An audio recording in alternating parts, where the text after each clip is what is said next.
Welcome to ચેતુસ kitchen. તો આજે આપણે બનાવીશું ટેસ્ટી એવું રીંગણા બટેકાનું શાક બનાવવાનું છે। પણ રીંગણા બટેકાનું શાક આજે આપણે મેરિનેટ કરીને બનાવવાનું છે। તો એના માટે આપણે 3 રીંગણા, એક નાનું બટેકું, 2.5 ચમચી જેટલું દહીં લીધેલું છે, એટલે 2.5 થી 3 ચમચી જેટલું તમે દહીં લઈ શકો છો। તો એટલું દહીં લીધું છે, એક ડુંગળી સુધારી લીધી છે, એક લસણનો ગાંઠિયો નાનો ફોલી લીધો છે, એક ઇંચ આદુનો ટુકડો, એક મરચું, લીલા ધાણા અને બાકી રેગ્યુલર આપણે જે ઘરની અંદર મસાલા છે એનો જ ઉપયોગ કરી અને ટેસ્ટી એવું આજે શાક બનાવશું।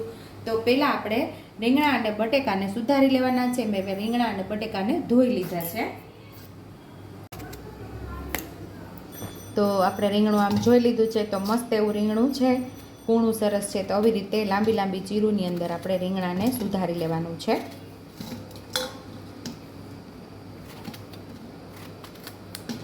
બધા રીંગણાને આવી જ રીતે આપણે સુધારી લેવાના છે। બટેકાના આપણે 2 ફાડા કરી અને લાંબી લાંબી પાતળી પાતળી ચીરુની અંદર આપણે બટેકાને પણ સુધારી લઈશું।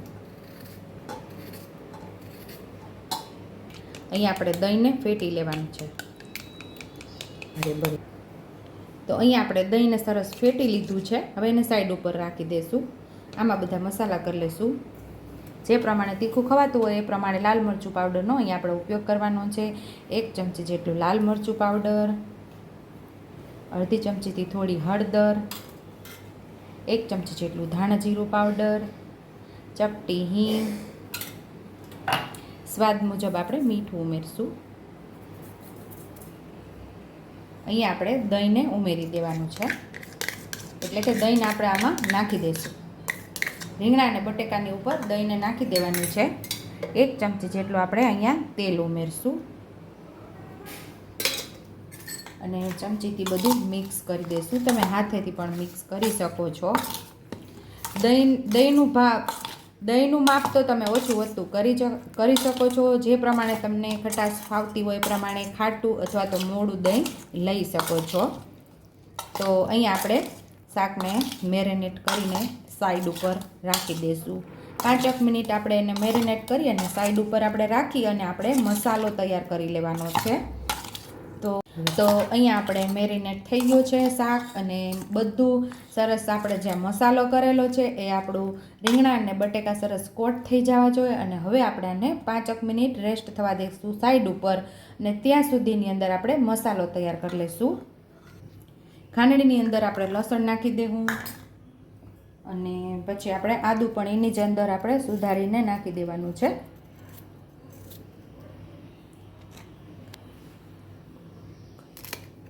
મરચું પણ સાથે જ આપણે નાખી દેવાનું છે।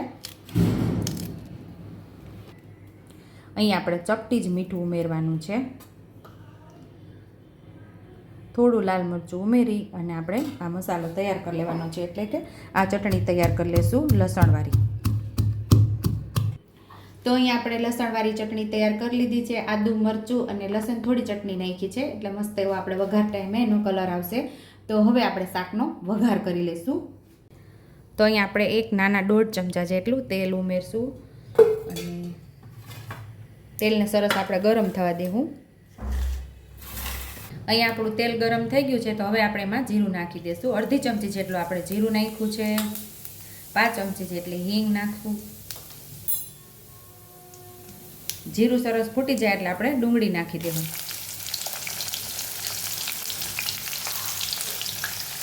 ડુંગળીને સરસ આપણે સાતળી લેવાની છે।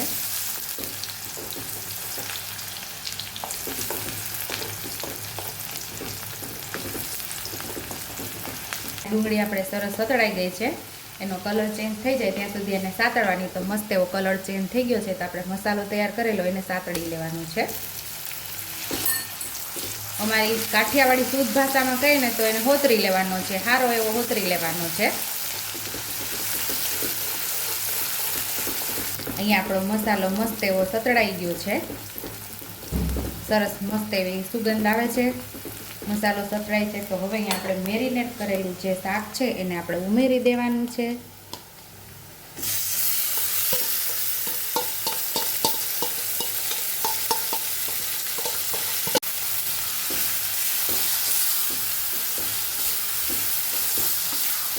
મસાલા સાથે સરસ આપણે સાતળી લેવાનું છે। થોડા લીલા ધાણા ઉમેરશું.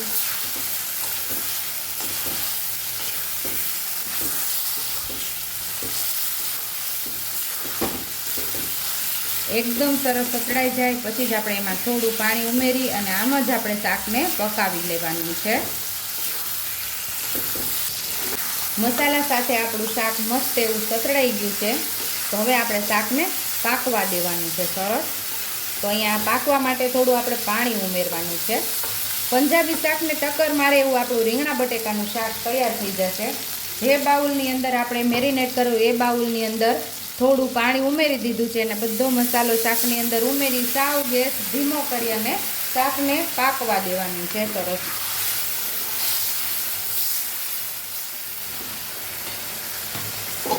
હવે અહીંયા આપણે સાવ ગેસ ધીમો કરી દીધો છે અને ડીશ ઉપર રાખી દઈશું. આપણે પાણી ઉમેરી ઓજે શાકને પકાવવાનું છે. સાવ ધીમા ગેસ ઉપર આપણું શાક પાકે છે. હવે આપણે એકવાર હલાવી લઈશું.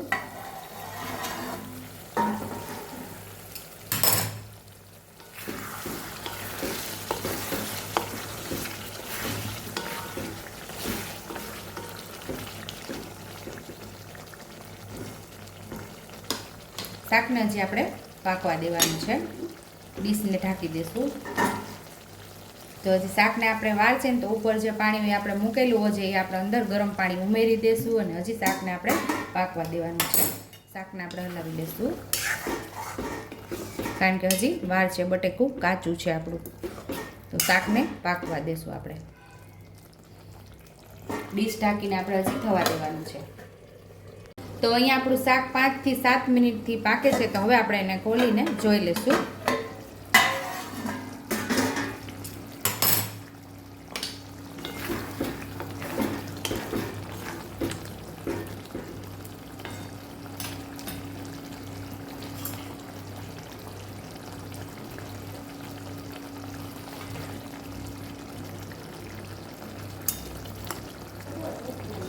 ચડી ગયું છે આપણું. સહેજ જ બટેકું કડક છે તો હજી આપણે 2 મિનિટ આપણે એને પકાવી લઈશું. હવે આપણે ખોલીને જોઈ લઈશું. 2 થી 3 મિનિટ આપણે શાક પાકે છે અને થઈ ગયું છે.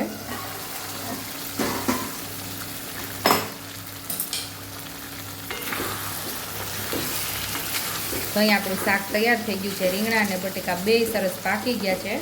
તો હું તમને બતાવી દઉં. રીંગણાની અંદર સરળતાથી ચાકુ વયું જાય છે અને બટેકું પણ સરસ આપણું પાકી ગયું છે. સર્વિંગ બાઉલની અંદર આપણે શાકને સર્વ કરી દઈશું. તો ટેસ્ટી એવું મેરિનેટ રીંગણા બટેકાનું શાક તૈયાર થઈ ગયું છે. તો આ પંજાબી શાકને પણ ટક્કર મારે એવું શાક આપણું તૈયાર થઈ ગયું છે. ઉપરથી આપણે લીલા ધાણાથી ગાર્નિશ કરી દઈશું. જો તમને મારી રેસીપી પસંદ આવી હોય તો મારી રેસીપીને લાઈક કરજો, શેર કરજો, સબસ્ક્રાઈબ કરજો, હાઈપ કરજો, બેલ આઇકોનને દબાવતા ભૂલતા નહીં અને કમેન્ટ બોક્સમાં કમેન્ટ કરજો કે મારી રેસીપી કેવી લાગી. તો આવજો.